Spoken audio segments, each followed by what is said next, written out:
Wait, what the frick?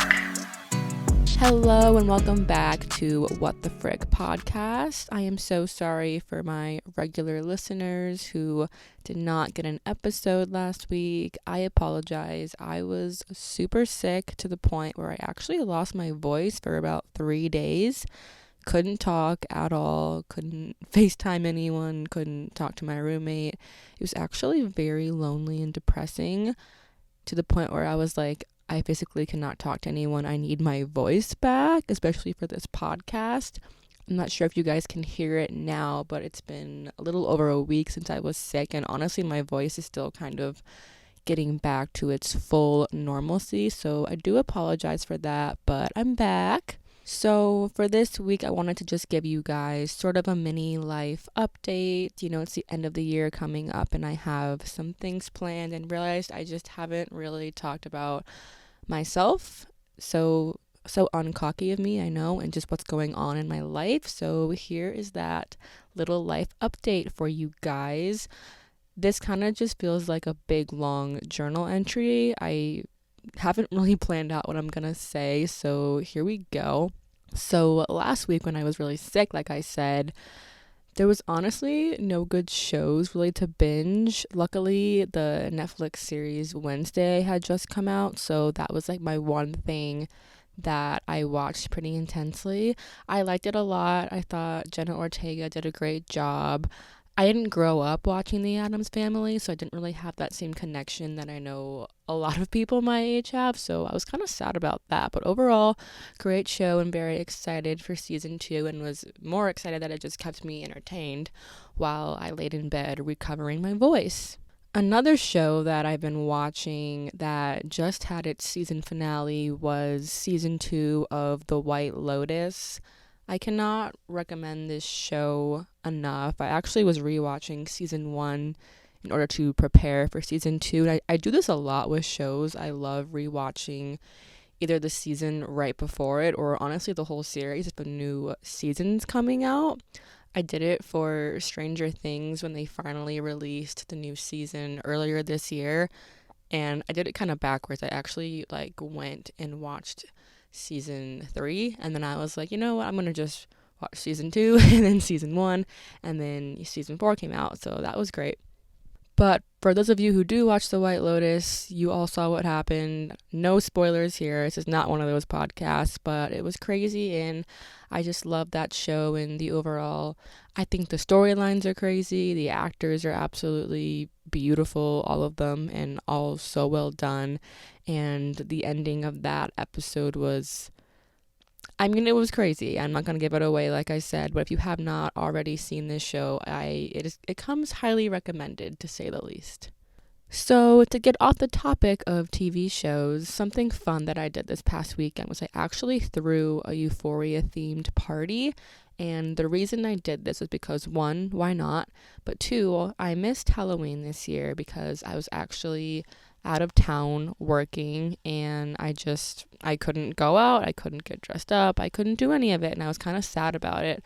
So the weekend after Halloween, I was like, you know what, I kind of want to throw a party. I checked with my roommate. We both found a date that worked for us, and I was like, you know what, this is going to be fun. Let's do it. I've been wanting to dress as Maddie from Euphoria for over a year now. And so I was like, this is the perfect opportunity. And I wouldn't say I look like her, but I have dark hair. So I was like, you know what? I'm going to do that. It was super fun. I bought some purple fringe decorations, some cool neon lights. I actually ended up getting 2 different Maddie costumes. I didn't know which one I wanted to wear, but ended up wearing the iconic costume where she's at the carnival screaming at Nate and he calls her a hooker. So who wouldn't want to wear that?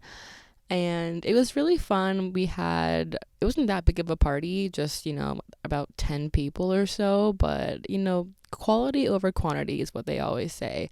And we had each person kind of come as either a different character or different versions of Maddie or Cassie, because they are the most popular characters in terms of just costumes. And it was fun. It was the first time I've actually ever really hosted a party like that. 1, it's expensive. I spent a lot of money on just Amazon decorations, and then I also wanted to supply alcohol. I didn't want people to think they had to bring their own.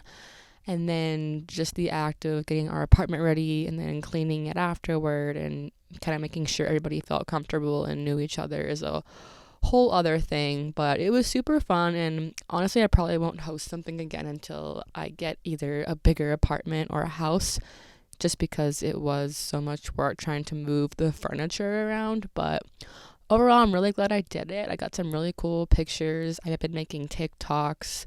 You can check them out on my personal page. And yeah, it was really fun. If you have not seen that show, because we are going back to TV shows here, you live under a rock, and I highly recommend it. Season 2 came out in the beginning of 2022, and there's no plans yet for when season 3 will be released. You can bet your bottom dollar I'll be rewatching the entire series as if I haven't already seen it 2 or 3 times through. So about a little over 2 weeks ago, right around Thanksgiving, I actually went back to my old stomping grounds in Tucson, Arizona. Like I've mentioned before, I went to the University of Arizona. I was there for a football game and stayed afterwards and just kind of went out with some old college friends, went back to some of my old bars who I would go to on a weekly, sometimes daily basis during college. And I've never been someone that's very into kind of going back in time. I haven't been back to my college town in over 2 years. And so this was a really good excuse to not only see people who I know that still live there, but kind of re-experience that college life for a moment. So I went back and hit up all my favorite places, and it was weird being back knowing like I'm not in college anymore. I can't just walk down the street and there's my apartment. But I would say if you have not been back to your college hometown, or just, I don't know, not every school that is a college town school, but I think going back every, I don't know, couple of years is honestly kind of, it's fun. It's healthy in a way.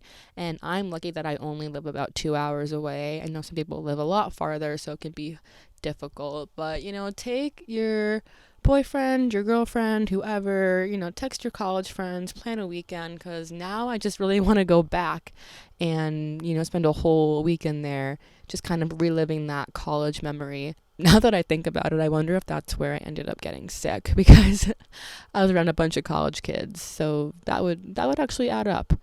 I'm trying to think of fun things I've done. I'm like, am I really this boring? But no, I'm not. Okay, so about a month ago, my brother's girlfriend turned 21, and it's so weird because I'm like, you're such a baby. Like, how are you only now turning 21? But I mean, timelines, people. And because my parents live in Vegas, we planned a weekend where I would take her friend, and my brother, who she's obviously dating, out. It was really funny because they were all super excited, as they should be. They had never been to Vegas, but me, as someone who goes there on the regular, I was like, I don't think you guys fully are aware of what to expect here, especially for my brother, who's a guy. And it's a lot harder to have fun at a Vegas nightclub if you're not super rich and able to just like spend money like it's nothing. So I was like, you guys might not like it as much as you think you do, because it's like when I go to Vegas, it's like me and a bunch of girls, and like it's just very easy for us to walk around and talk to people and get stuff. So it was fun, but it was a lot harder to get guys to buy her drinks with her boyfriend standing right there, and also just the fact that guys don't really approach girls if there is a guy with them because they don't want to intrude, which is super respectful. But I was like, this is so annoying, and I kept like saying to my brother, can you just like go stand in the corner for like a minute and like let me work my magic? And the night was really fun, but I think they did kind of realize that Vegas can be overrated, and it's literally just a big pool of really just people dancing and grinding and moving around. And honestly, I just felt like I was gonna get sick the whole time, with just how close the proximity of everybody is. But will I go back to Vegas? Absolutely. All right, I guess I'll give a quick little update on my dating life, which is still pretty non-existent. I feel like it's hard with the holidays. Like, you're home with your family, you're doing things. I haven't really been doing much, but it was super weird. Oh my God. I was like, is there a full moon or something when my friend was here? A guy that I had gone on like 2 dates with texted me, or no, he didn't text me. He Snapchatted me at like 7 a.m. and he was like, do you want to sleep over tonight? One, I was like, literally what? We went on 2 dates and we haven't seen each other in close to 2 months. So I was like, one, what makes you think you can ask me that? Two, what makes you think you can Snapchat that and ask me that? Three, why are you sending this to me at 7 a.m.? Like, I was super confused. So that was that. And then that same day, a guy who, again, I had gone on like 2 or 3 dates with, but I was super unsure about. Things just kind of fizzled, as, you know, most things do. And we hadn't spoken in like 2 weeks. So I was like, all right, well, I'm not really into it. And clearly neither is he. Again, just get a random text out of the blue. And it's like, hey, queen, how are you? And I'm just like, oh my God. Like, I don't understand. It almost feels like you were out dating other people and things didn't work out. So you're like coming back to me, which I don't like. So I didn't really respond to either of them because why would I? But if that tells you how my dating life is going, then there you go. I actually do have a date planned this week to go look at some Christmas lights. So as cute as this idea sounds, I am kind of nervous just because, like, that seems like more of a second or third type of date, not really a first date. So, like, if you don't like the guy, then I'm not really sure, like, where that's supposed to go.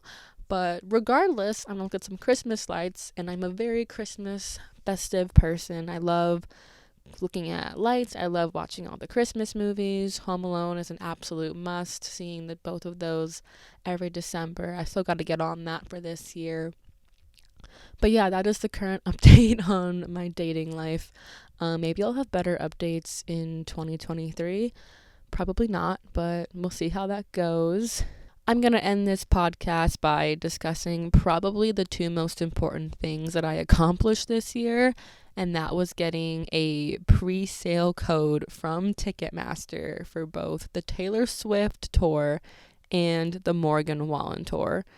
For those of you who are not on TikTok or on Twitter or don't care about either of these artists, brief rundown is Ticketmaster is a monopoly, as we all know, and they basically sent out codes and sent them to like millions and millions of people, causing such an uproar that no one could get tickets, and I guess all these bots and these scalpers got them, and now Taylor Swift tickets are literally being sold for like $17,000, which obviously no one can afford.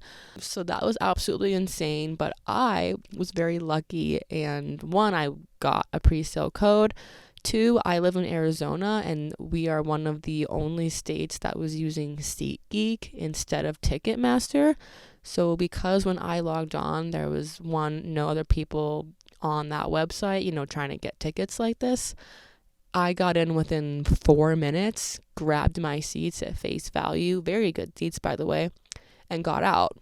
Meanwhile, I'm on TikTok and people are like crying and screaming and throwing up, and I feel awful, and it made me feel like I did something right in the world. And then just last week, Morgan Wallen, very famous country artist, for those that don't know, released his new world tour, and that was a whole same thing on Ticketmaster. Like, you had to be picked, only this time they said we will only be having a pre-sale. If you do not get a ticket, you're basically screwed over and have to do it from like a third-party reseller, which kind of seems absolutely ridiculous to me. How do you not have a general sale?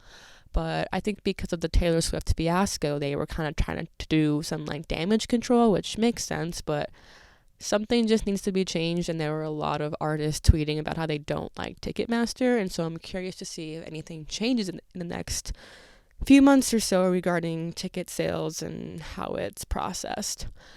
But yes, I felt very lucky, and I felt like I am getting some good karma. Like, I must have done something, because not only did I get the pre-sale code, but I was able to get in and out of both of these pre-sales getting very good tickets at face value. So that was just something that I thought was a really big accomplishment. Has nothing to do with my career, my love life, my really anything. But getting these 2 concert tickets was literally such a defeat for some people that I feel like I went through like a war or something.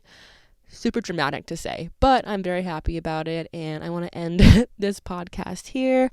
Next week's episode will be Christmas themed, so get ready for that. I'm very excited.